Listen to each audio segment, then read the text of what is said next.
Hi, everybody. Dan Illman here, taking a look at this Friday's Stronach 5.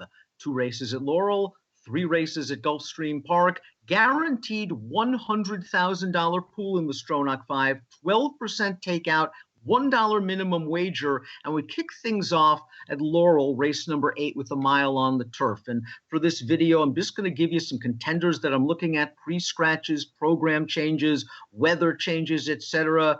Toss them, use them if you'd like, but I would urge you to use Ticket Maker because that way you can really pound your opinions using the ABC format that Steve Christ invented. But I'm just going to talk about a couple of horses again that I'm considering on using in the Stronach 5 before scratches. Again, beginning with race number 8, and there are 3 horses that I'm interested in. Let's begin with the number 3, Seville Barber, who's adding Lasix for the first time. And if you watch this horse's last race, it looked like he might have bled because he tired very badly in the stretch. He was basically being eased up by the jockey. I am not putting much stock in that performance at all. I am putting the stock in the performance 2 starts back, in which he earned a career best 75 Beyer speed figure in a race that produced 3 next out winners with Beyers of 80, 75, and 67.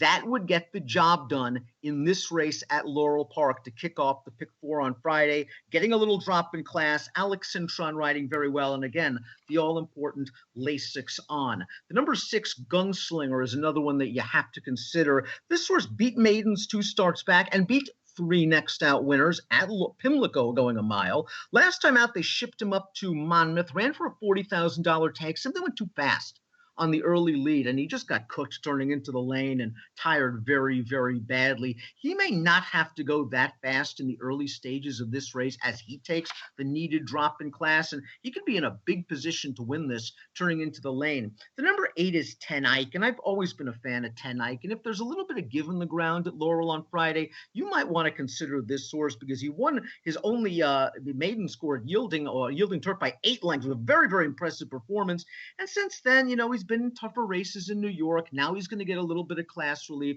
Ten Eyck, I expect to take a little bit of money shipping in for Ton Morley, but he's a horse that I need to consider in the Stronach 5. 3, 6, and 8 are my main contenders in that race. We then move to Laurel's race number 9, $5,000. Now winners of 2 life condition claimer going 6 furlongs. When you look at this field, doesn't it just feel like it's a race crying out for a long shot? I mean, you've got horses in here that are 1 for 30, and I just have a feeling you want horses that might be dropping in class that are not exposed. Let's talk about the 2 inside horses that are both double digits on the morning line. The number 1's Fancy Outflanker. Fancy Outflanker is 12-1, and the last race doesn't look very good. But let's keep in mind, it was Fancy Outflanker's first race in about 3 years. She probably needed the race. She's now getting blinkers. She's dropping in class. And I think with the blinkers on, we're going to see good speed for this mare. If she can still run at all, she should at least be in the thick of things when the real racing begins, and she's going to be a big price. Note that she won her maiden second off the layoff in the past. The 2 is Dixie Dogood. A lot of angles here. We're going turf to dirt. We're taking a substantial drop in class.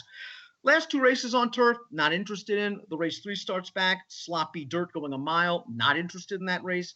4 starts back against 12-5 non-winners of 2 life. She ran okay. She ran against better horses. She was only beaten 7 lengths. I think this additional drop in class is going to help the 2 Dixie Dogood, and I think she's going to run her best ever performance in here. The horse to beat for me is the 8. That's Country Line Dancer at 5-1. Now, her most recent start was over a sloppy track, which I don't think she likes at all. She has never been able to run well over wet tracks. B, there was no pace in front of her to run at, and she just didn't do any running. You take that race away and you go back to her most recent start at Laurel last fall. She won a $25,000 maiden claimer in stalking fashion, and I think that's the trip she's going to get in here. There are some lower-priced horses that I'm just not a fan of. I would want to take a chance in this race to make a score in the Stronach 5. I think the 8, the 1, the 2, and the 1 are really my top 3 selections. I'd use all 3 in the Stronach 5. Now we move to Gulfstream for race number 7. We're going about 7.5 furlongs on the turf. It is a starter optional claiming race. If you really want to shorten the ticket down, I can certainly understand seeing you single the 4. Just Call Me Norman, who was claimed by Saffie Joseph 2 back. The first race for the barn 80 buyer speed figure, lifetime best performance. The horse has been freshened up since that race. And you can make the argument that if he runs another 80 buyer speed figure or thereabouts, he's going to win again. And if he gets a little bit of pace, he's going to be very, very tough. If you want to use others, and again, I urge you to use the Steve Chris ticket maker model for your B's and C's. The number 2 is Lil Commissioner, who goes out for Jorge Navarro. And last time out, he ran into a pretty good field going against non-winners of one other than Florida breds. The winner of that race coming back to run third in a dirt stakes race with an 81 buyer. Third place horse came back to win a stake on the dirt with a 90 buyer speed figure. Little Commissioner hasn't exactly blossomed for Navarro just yet. I'm not letting one of these Navarro horses knock me out of the Stronach 5, especially if I got through leg B at a big price.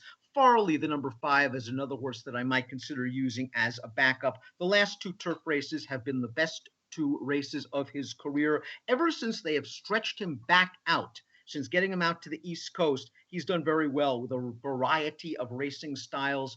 I think Farley fits well at this level, but I do believe the horse to beat's the 4, Just Call Me Norman. I prefer him. He'd be my lone A. I would use him with the 2 and the 5. Race number 8 at Gulfstream is a $10,000 maiden claiming event. And to me, this is a 2-horse race. And you have to decide, do you want to use 2 horses in equal weight, or do you just want to try to press? Now, I'm considering pressing the 2, Drill Down Dude, who was claimed for 12.5 by trainer Gilberto Zerpa, who, as you can see, first off, the claim is unbelievable.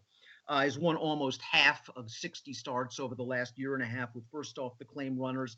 Now, note that this horse was a veterinarian scratch, or listed as such, on June the 23rd, and he was claimed for 12.5, and they're willing to lose him for 10. But he just does not meet much in this race, and the barn just seems to move these kind of horses up. Drill Down Dude is the horse that I'd be considering pressing. And if you want to use a horse in equal weight, I think you have to use the 9, Buffon, who is getting blinkers on, showed speed in the debut after running away in the post parade, and was only beaten a neck. It was a solid performance for a horse that might be able to get to the lead one more time. I prefer Drill Down Dude and would use him as my only A as of right now. Buffon I would use as a B, but again, if you got the cash, you might want to use both as A's. We complete the sequence, race number 9 at Gulfstream, a mile on the turf. $10,000 maiden claimer, Skullbuster. Can go so many different ways in this race. I mean, what do you do with the 3-piece speaker?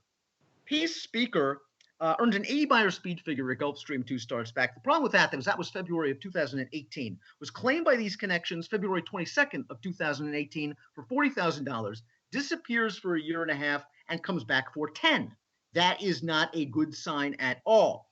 Piece speaker, though, if he can still run, is probably going to beat this field. So you have to decide. I think he's a horse that you use or you stand against as of right now. I don't want, again, him to knock me out if I have prices in the other legs. But I think you also have to consider spreading with horses like the 2 Barbie's King, who seems to be rounding into form. I thought his most recent performance was a little bit better, and he's moving forward for trainer Eddie Broom, and the right trip could be coming in this race, a 2-turn race with a short run to the first turn where he is drawn towards the inside. The 9 Al Perez has disappointed in his last 3 races, but maybe he's just finally found the spot. It's going to be his 12th lifetime outing, but he's consistent enough, and he's a horse that you might want to consider.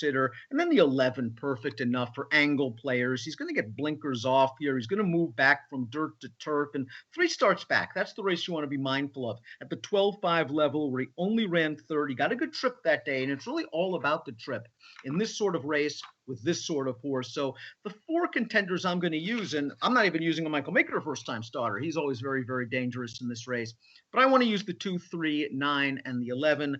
And the key in this race is Piece Speaker and whether he can run anymore after the long, long layoff and the big drop in class. Stronach 5 kicks off with race number 8 at Laurel on Friday. Remember, $100,000 guaranteed pool, 12%, low takeout, $1 minimum wager. Best of luck.